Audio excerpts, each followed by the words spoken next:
So why was WAC created? Well, firstly, to increase the overall market for mobile applications. So enabling more mobile applications to get to more users wherever people are around the world. Secondly, to encourage open standardized technologies, the use of web technology to enable applications to work across different platforms. Web technology is ubiquitous to multiple platforms, and therefore the applications that you can write will work on lots of different platforms. It's about enabling distribution of mobile applications through multiple channels. So once you've written your application, you can actually get it sold through multiple application stores wherever they are in the world, through the WAC membership, who consist of many of the leading operators around the world. And lastly, to encourage the use of network APIs, so making available capabilities from the network operators, such as in-app billing. So WAC is the largest wholesale applications platform. So for you as a developer, you can submit your application once into WAC. WAC gets that distributed through the application retail stores of our membership, many of the leading operators around the world, and hence end users can buy your application. From a settlement point of view, the end users can pay for the applications that they buy, and then WAC settles with you, the developer, just once, regardless of how many application stores it's been sold on from the WAC membership.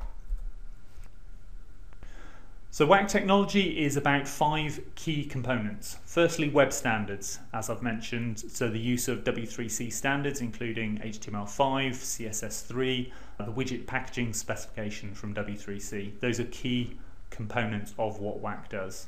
Secondly, it's about allowing those web applications to have access to device functionality, things like camera, contacts, etc.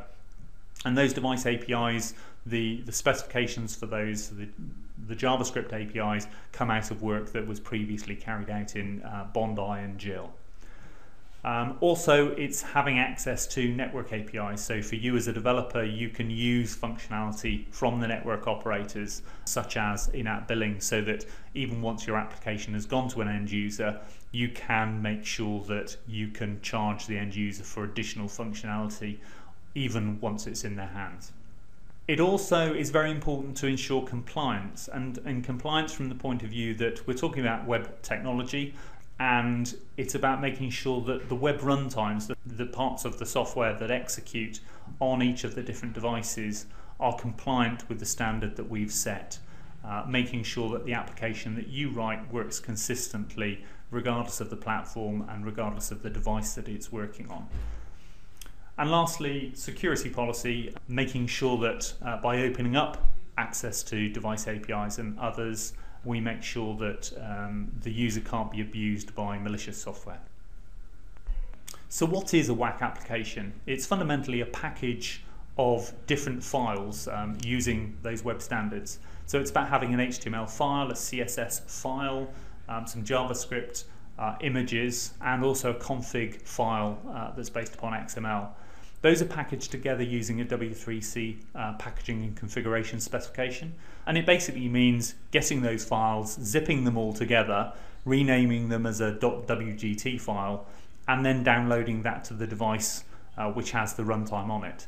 So when the device with the runtime sees a .wgt file, it then looks at the HTML and uses the HTML, the CSS, and the images, for example, to provide the user interface for the application, and then the JavaScript to provide the functionality of the application. WAC was launched in February 2001 with 8 connected operators, including China Mobile, MTS from Russia, Orange, Telefonica, Telenor, Smart, Verizon and Vodafone. We've also got 9 OEM members of WAC who are contributing to the overall evolution of the WAC specifications, and you'll see WAC web runtimes on products that are coming from some of these OEMs over the coming months. So in terms of the WAC release schedule, WAC 1.0 was released in 2010 at the Mobile World Congress in February using HTML4, and the specification for WAC 2.0, also known as Waikiki, was released at the same time in February. That increases the functionality of WAC applications to use HTML5 with rich multimedia capabilities, and also includes an additional set of mobile specific functionality such as file system, calendar orientation and some others. It also adds some security and privacy functionality. With WAC 3.0, also known as Ipanema, that is scheduled for September 2011. It will be based upon what has come from WAC 2.0, but will also add important network API capabilities such as in-app billing and in the future identity and authentication. So what's the easiest way of creating a WAC application? Well, the easiest way is to go to our website www.wacapps.net and download the SDK. The SDK provides the ability for you to create your WAC application, the HTML, the CSS, the JavaScript, and package it up ready to be tested either on the emulator that's provided as part of the SDK or on a separate device with a runtime loaded onto it. And you can create your application and then go back onto the WAC website to submit it and get it launched to various application stores. So to summarise, WAC is about web standards, using standards from W3C, HTML5, CSS3, etc., and providing additional APIs to allow capabilities to be accessed on the device. Devices and runtimes, making sure devices are available with runtimes built in to allow your applications to run. It's about worldwide distribution, both for the devices and access to the stores from the operators who will sell your applications in various markets. It's about tools and support, enabling access for you to the SDK and keeping that up to date, and providing you with the support that you need to develop and sell your applications.